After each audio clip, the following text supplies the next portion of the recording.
Namaste. So I was just contemplating, especially in view of the recent events, but there is a problem which is not today, it is ongoing always. Is of course, to use the word right relation between the individual and the society is to make it into a very large area. But when it comes to question of conduct, how should we act? On one side, there is the individual line of action. We will to act in a certain manner, and on the other side there is the pressure of the society. So what should an individual do in such a situation? This of course is described elaborately in the Gita, but just to take out that essence of it. So Sri Aurobindo reveals to us that there are basically four main standards through which we act. So one, as we know, is the law of the jungle, the unthinking, unenlightened man who goes according to his desires and fancies. Whatever I want to do, I will do. That is the law of the jungle. Nobody can stop me, nobody can tell me anything. Is the old time. If we go back, far back time, this was the way human beings lived and acted, behaved. Basically, it's the law of the desired self. Now, because but this is the first means given to man to discover himself. But very primitive means. So to curb this desired self and its the chaos it can create in the world, and since the divine has both aspects, the samasti and the vyakti, the individual and the society, both the divine has to maintain an order between the individual and the society. So there comes out of man another law, which is a still greater law, and that is the social law.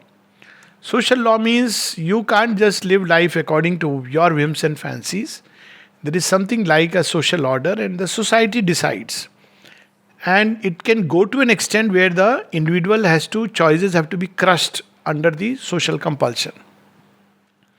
Now, many people remain at these two levels. Most human beings, if you really see, remain at these two levels.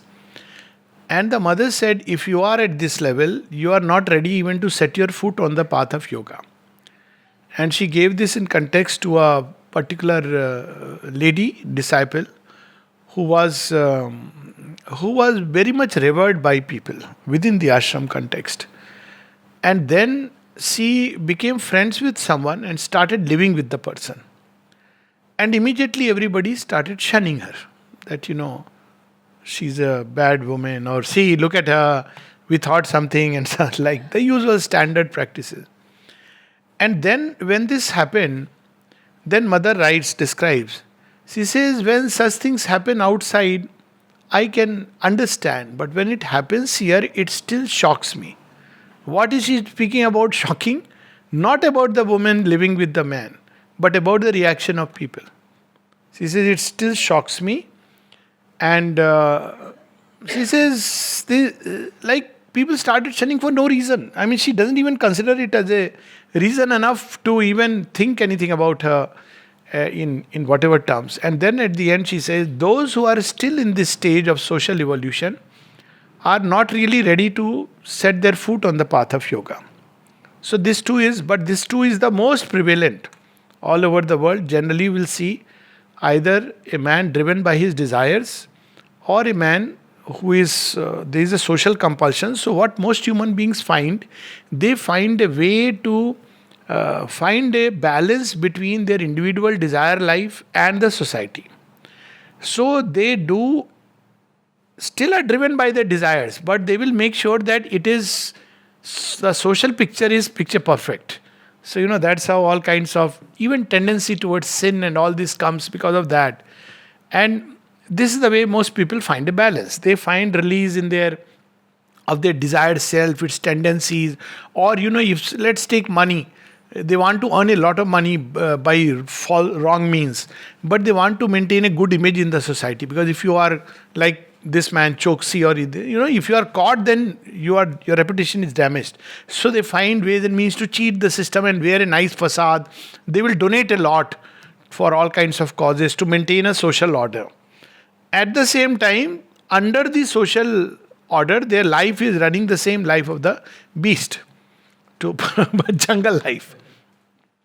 But true humanity begins when it enters the third stage of evolution. The third stage of evolution, which the mother often speaks about, is she says you have to go through this stage before you can really enter the spiritual life, is the stage of individualization. So that's when you decide what you should do, but not driven by desire. You develop a moral and ethical standard which is your own. It is not because many people will say, no, we must do it because elders have said so. That is social. Even if it is wrong, no, because you have to obey. That's how people will put it. Or, because it is written in the scripture. That's the end of the story. But the individual evolution or individualization begins when a person evolves out of himself a moral and ethical sense. Now, this moral and ethical sense may be very different from the social collective idea of what morality is. So, collective idea of morality changes. Like some time back, I think few years back, Allahabad High Court had given very interesting two judgments. One was it had made LGBT community as legal. It was not legal earlier. And then it said living relationship is fine. So society changes its norms. But initially the individuals who broke free from the system were regarded as rebels, were regarded as bad people, something like even some people thought they are evil. But they are the ones who actually unwittingly, not that they were all doing consciously and everybody was driven by a higher ethical standard, but still the ethics behind it was that whatever it be, if I love someone, I have a right to live with that person. That was the only condition behind it, which in a way was, if you look at it very objectively, it was better than the idea that because they have grown up and they may run away, the girl may run away or the boy may go astray, therefore you get married. If you look at the social norm which was there before this process started, it was two people should get married. The term used to be "Gaay ko khute se bandho," right? So in Indian context, tie the cow to the khuta so that the cow doesn't run away. But if you look at it, it was very crude. I mean, almost vulgar that you are actually getting married to somebody because there are the biological instincts and you want to. So human beings evolved a higher standard. It was like a personal ethics that no, that cannot be a criteria. Guy or no guy. I want to make my own choices. So the choices were determined by love, friendship, companionship, comfort zone. Desired self is a different thing where you are just attracted physically and that's no. But ethical standard where today's children feel this is right because deep within myself I have thought about it, like vegetarianism. Now, in a society which is purely vegetarian, to eat non-vegetarian is a very bad thing. You are the worst man on earth if you have done that. But at the same time, there are people who conform to vegetarianism. Why? Because their parents never had, in the society they never had. But there are others, so they belong to the mass. There are others who think about it and choose vegetarianism. Even they may have been a non-vegetarian person, but they choose vegetarianism. Why? Because they have thought about it. They have applied their reason. They have applied their own standard of ethics.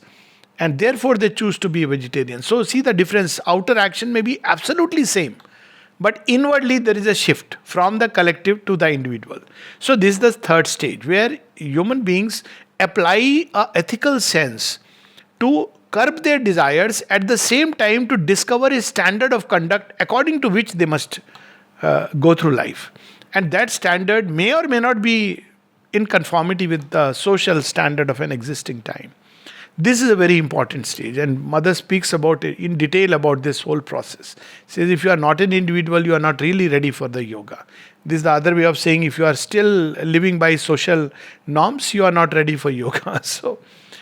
But then is that the end of the whole journey? No, there is a yet greater standard of conduct. Now, once we have discovered the individuality within us and we have formed our own synthesis as to what should be my standard of conduct, in different situations of life, like respect.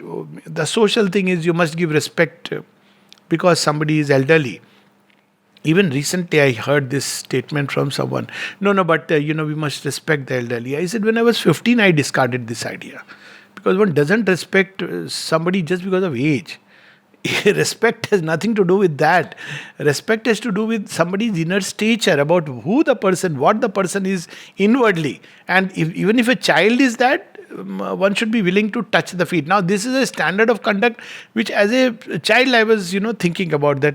But there are people who would say, no, no, elderly, if they have said, that's the end of the story. So you develop your ethical standard. Then the highest standard, the fourth, is where the divine will is expressing, regardless of all this. Divine will doesn't have any of these considerations. It doesn't consider the law of the beast and the jungle, yet it may use it. It doesn't consider the masses, how they think or how the society believes to be the good, and yet it may use it. You see, that's why Gandhari and many other, they didn't understand Krishna. They didn't understand Draupadi. But two shining examples in our mythology, not mythology in that sense, really incidents, where both broke free from the social standards of that time. And yet, now the mind of the race has accepted them as gods. But what would have happened during that time? The reason why Draupadi was dragged into the Kuruk Sabha was that she is an immoral woman. And Shri Krishna, he is the one who has corrupted the youth people. He is the one who has actually fomented trouble. If he was not there, there would have been no war. Arjuna, Yudhishthir were very nice, disciplined children who would have just accepted the reign of Dhritarashtra and gone to the jungle with a begging bowl, or lived in Drupad's kingdom or Virat Nagar as, citizens. That is how people thought of Krishna at that point of time. Now today, because Krishna and Draupadi were way ahead, thousands of years ahead, today we can understand them and revere them. So highest is divine will, beyond even the individual. This is the divine will who uses all of these for its incalculable purposes, and yet exceeds these, because it brings in a new determinism, a new dimension, a new will which must express itself in this world. So I just thought we'll read this from the synthesis. This is a chapter we did not touch upon because we had to only compress everything into a few sections, but I thought this is an important chapter. So just I've taken out just some passages. The chapter is Standards of Conduct and Spiritual Freedom. So spiritual freedom is the ultimate. It doesn't act according to any moral ethical notion. That's why people can't understand Krishna, who is saying that, Kalosmi Bhava. I am time the destroyer. They say, what kind of God should, his presence should, immediately make them greet and meet and say, come, we are friends now forever. But they can't understand Krishna. That, even that poem, of Subramanyam Bharati, he says, my Kannan, he calls him and wants to teach him and train him and make him a disciplined boy. And Kannan is a very most undisciplined boy in the whole world, it seems. And when he comes and he tries to discipline him, over a period of time he discovered that Kannan is none else but Kanha, who has changed him. He's a changed man, because he had some fixed ideas, rigid notions, all that is broken. So Krishna stands for freedom and delight. So here we are given some interesting clues. To form higher and higher temporary standards as long as they are needed is to serve the divine in his world march. So none of these standards which we may hold as an individual are final. Even when the divine comes and he brings a new will, new orientation, but he may change it. See, as Rama, he brought in one standard of conduct in the animal humanity. But as Krishna, he broke those standards and brought in something yet new. Now Sri Aurobindo comes. He brings in something still greater. So there are temporary standards which we need to erect to serve the divine in his world march. So every standard we form should be temporary. To erect rigidly an absolute standard is to attempt the erection of a barrier against the eternal waters in their own flow. So on the other hand, while it is good to have your own temporary standard which you evolve, but if you erect a rigid standard, like you have this ISIS and all, what is it a result of? Over a period of time, the standard became so rigid, so that it has gone to that extent that you can behead somebody if he doesn't conform to you. So all this is once the nature bound soul realizes this truth, it is delivered from the duality of good and evil. For good is all that helps the individual and the world toward their divine fullness, and evil is all that retards or breaks up that increasing perfection. So, how do we decide what is good or evil? Simple. Whatever makes us go backward in the divine current which is taking us forward, that is evil. Whatever helps humanity as a race to evolve towards something greater, greater perfection, I don't want to take examples, but it's very evident, is good. But since the perfection is progressive, evolutive in time, good and evil are also shifting quantities and change from time to time their meaning and value. This thing, which is evil now and in its present shape must be abandoned, was once helpful and necessary to the general and individual progress. This is what we don't understand. Like the caste system was necessary way back, this was the way they preserved the, different stratification. It preserved a social order, but it became a problem. So it had to be broken. The moment we make it rigid and absolute, then there is a problem. Same way we look at, even when Buddhism came, there was so much of karma kand and everything, rigidity in certain things was setting in. It broke. Like in iconoclasty, broke free from all that. And people took to that whole approach. So at one point of time, it is necessary. But now people want a new law. They don't want just a shunyam and nothingness. So these things keep on evolving.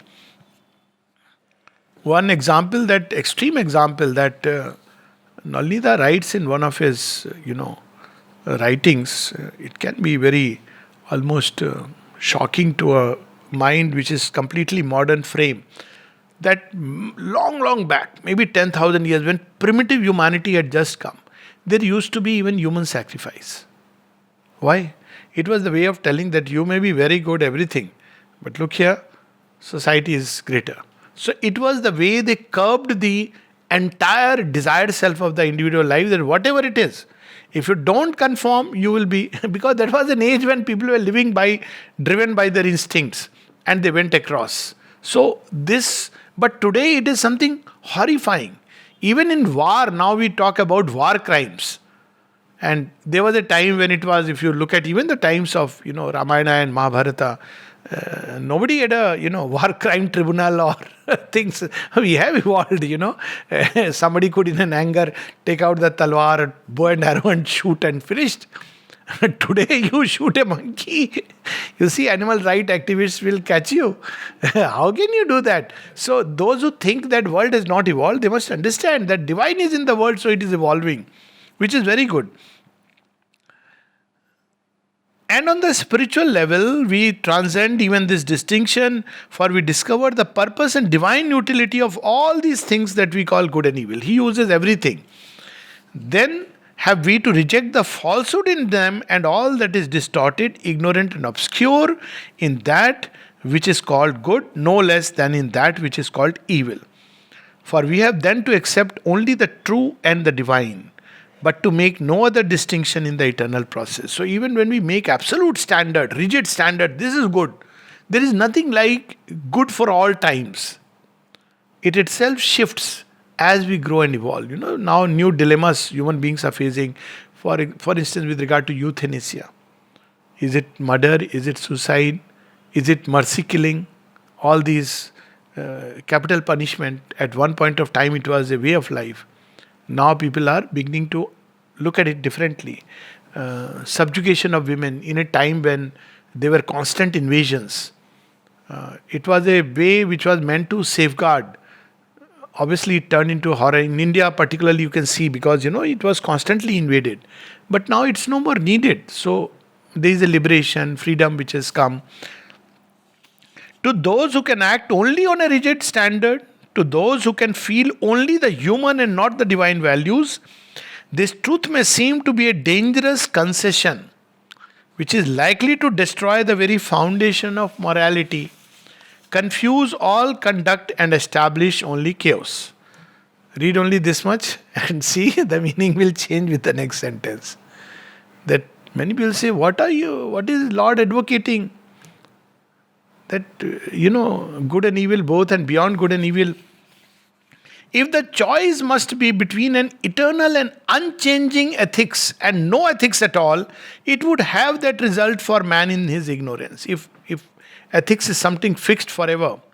But even on the human level, if we have light enough and flexibility enough to recognize that a standard of conduct may be temporary and yet necessary for its time, and to observe it faithfully until it can be replaced by a better, then we suffer no such loss. So, if you have to make a fixed rigid standard and no standard, then okay, that's.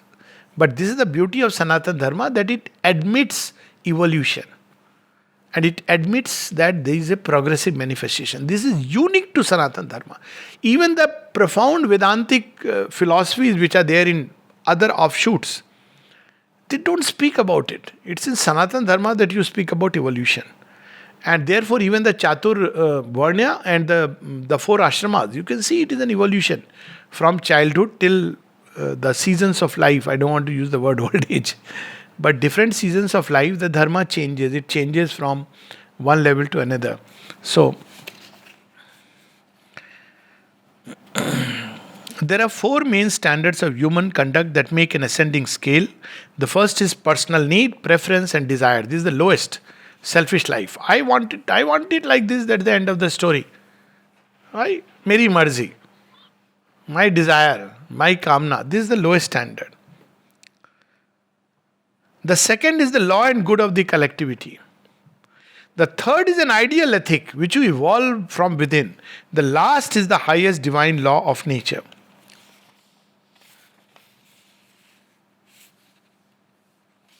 And then he says,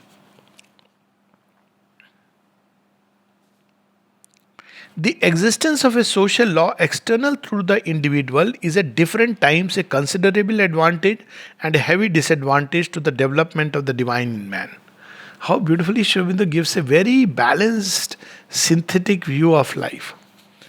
It is an advantage at first when man is crude and incapable of self-control and self-finding. You need the policeman. So, so that people don't steal, people don't do crimes. But we know that policemen themselves become the scarecrows. So I was walking, I had forgotten to put the mask, and there was a policeman coming. I said, "Oh my God, I have to take out the mask." He came and stood right there. So I said, "Now I have to." By the time I could take out, his eyesight went to somebody else. And he was busy chatting. I said, "This is very good." But then this is nothing to do with really but that is required when in things which we may do which are dangerous and disastrous to society. So you need to curb that. That's why you need the social standard. So it's an advantage for the crude man who will basically live to fulfill his desires. And in that desired self, he will trample over everybody's interest. So you are told, no, you can make money, but make it according to the law. So the intelligent brute knows how to manipulate the law. So he finds the loopholes in the law. That's how people do, no? And then he makes money, siphons out. You see how complicated brains can misuse the law for its purposes. And yet, Sri Aurobindo says, so this is important when man is crude, because it erects a power other than that of his personal egoism, through which that egoism may be induced or compelled to moderate its savage demands. So it is like collective egoism and individual egoism. So if you do something which society doesn't agree, so society will stone you. So society is as savage. See, imagine stoning but it. And then the society which stones, they will commit the same things in private. See, in the Arab world it happens that within this particular geographical region, you are not supposed to do certain things because your hand may be cut or you may be stoned. So they cross over the border. And rich people, so they check in big hotels and don't ask me what happens next. But this is the way of, this is how then people develop what is called as the ugly kind of sense of morality, where they try to beat the system. They are still the brutes. They have not evolved an ideal ethic. They are living according to the social standards. But still, the brute is alive. So what is the disadvantage? It's okay. At least the crude man is, Sri Aurobindo says, it is a disadvantage to the adult spirit ready to transcend the human formula because it is an external standard which seeks to impose itself on him from outside. We were recently talking about choices. Why choices are important. So that's where he says. And the condition of his perfection is that he shall grow from within and in an increasing freedom, not by the suppression but by the transcendence of his perfected individuality. So you should be given a choice to find better and higher ways to deal with the problem. You can't impose a collective thought and push people, and it's not a crime. It's not something crude that a person is engaging in. Not any longer by a law imposed on him that trains and disciplines his members, but by the soul from within, breaking through all previous forms to possess with its light and transmute his members. So, we can take this present example that if there is a brute who goes to the liquor shop or anywhere says, it's my life, my mercy, then you need the law to make sure that the person lives within a certain standard of conduct. But at the same time, you want to try to bring a newer way, newer possibility through which you can deal with a problem and a challenge. You should be allowed to do that, because that's where evolution always proceeds by the individual, followed by the masses. In primitive societies, the individual life is submitted to rigid and immobile communal custom and rule. The moment this starts happening, an institution is gone. In fact, institution, the mother has said in one of her writings, what should be the future institutions? Because institutions are going to be dismantled all over the world. And they have to become very wide and plastic. That's the only way institutions in the future will survive. There is no other way they'll survive. The moment you make rigid communal rules of a community, it won't work out. This is the ancient and would-be eternal law of the human pack that tries always to masquerade as the everlasting decree of the imperishable. Eshaha dharma sanatana. Decree of the imperishable. So pack. So this tries to impose. You have to listen. You have to obey. Why? Because thus spoke God. So this is how it tries to impose itself. And the ideal is not dead in the human mind. The most recent trend of human progress is to establish an enlarged and sumptuous edition of this ancient turn of collective living toward the enslavement of the human spirit. Shubhendu is saying most recent, I don't know what he is speaking about. That this ideal is still there, that what everybody thinks, what elders think, what has been a norm, that is right. You have to impose it. So he's speaking of a large and sumptuous edition of this old law. So we can ask, so Lord, what about it? Isn't it good? He says, there is here a serious danger to the integral development of a greater truth upon earth and a greater life.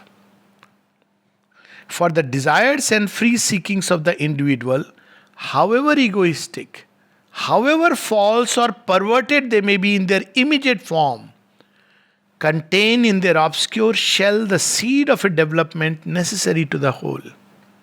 His searchings and stumblings have behind them a force that has to be kept and transmuted into the image of the divine ideal. However it may appear that an individual is behaving in a certain way, there is in it a seed. It is supported by a divine element which is right now only in a seed state, surrounded by a very egoistic form of life. And one day that seed, you have to allow this seed to develop and break free from the shell. This is what he is revealing to us. That force needs to be enlightened and trained, but must not be suppressed or harnessed exclusively to society's heavy cartwheels.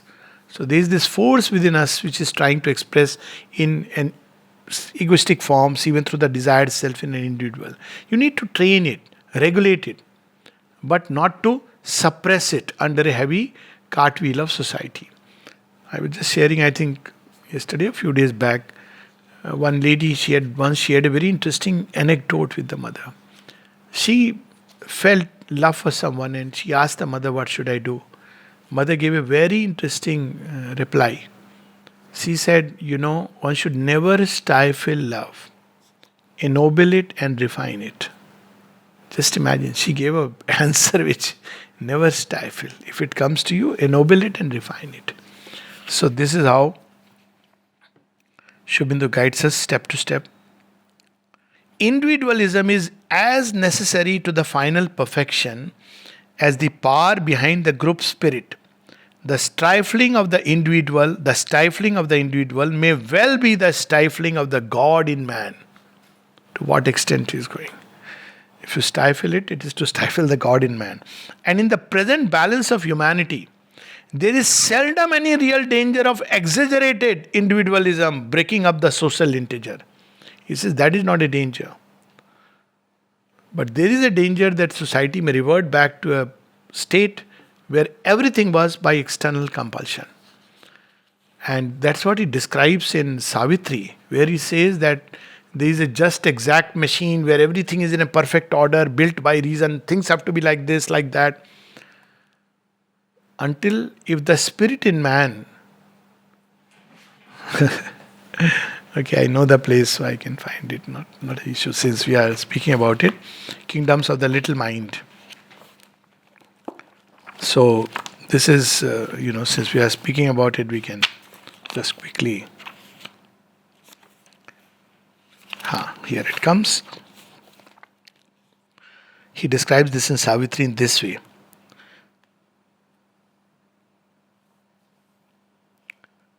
An absolute state found orders absolute. This is the way to live. An absolute state found orders absolute. To a standardized perfection cut all things. Everybody has to behave and conform in a particular way. Why? We have decided it. Who are we? We are the rational Rajas who are representing Lord Vishnu and his law. Okay.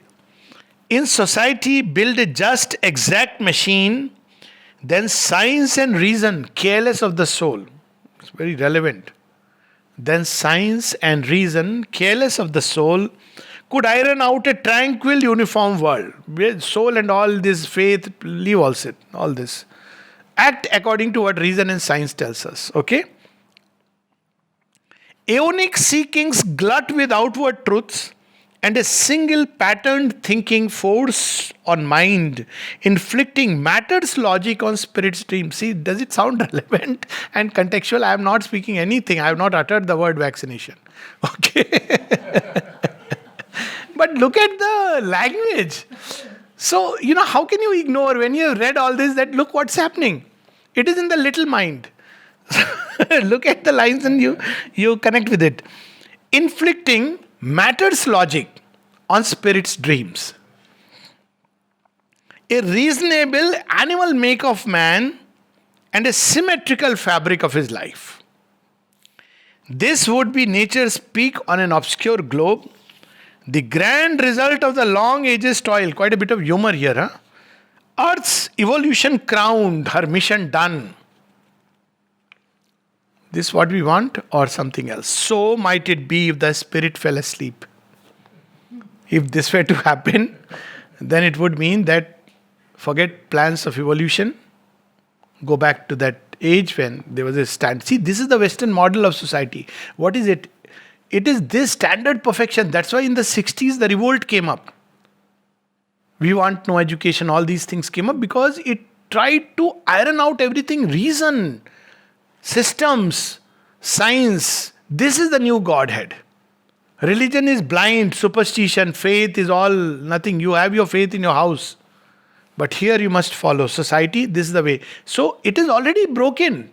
How many years back? 60s the revolt came. So we are almost going back 60, 70 years back when this was the thought. So might it be if the spirit fell asleep, man then might rest content and live in peace.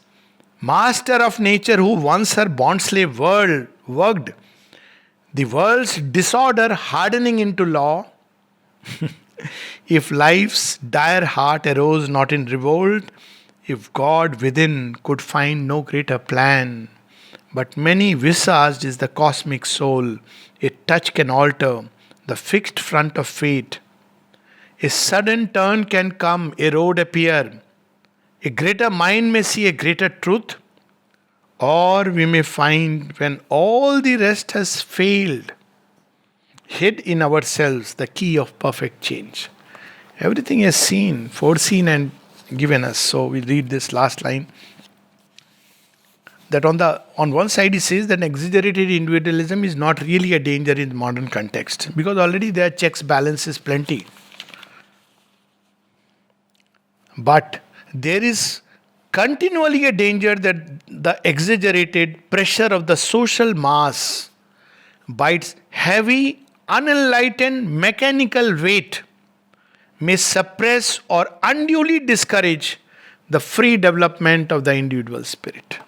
This is a danger. For man in the individual can be more easily enlightened, conscious, open to clear influences.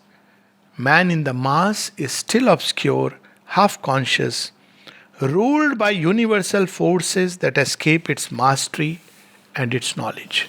So, when we go by all this, what is happening all over the world, we must follow the same, talk about protocols and this study and that study. We are basically behaving according to the law of the mass.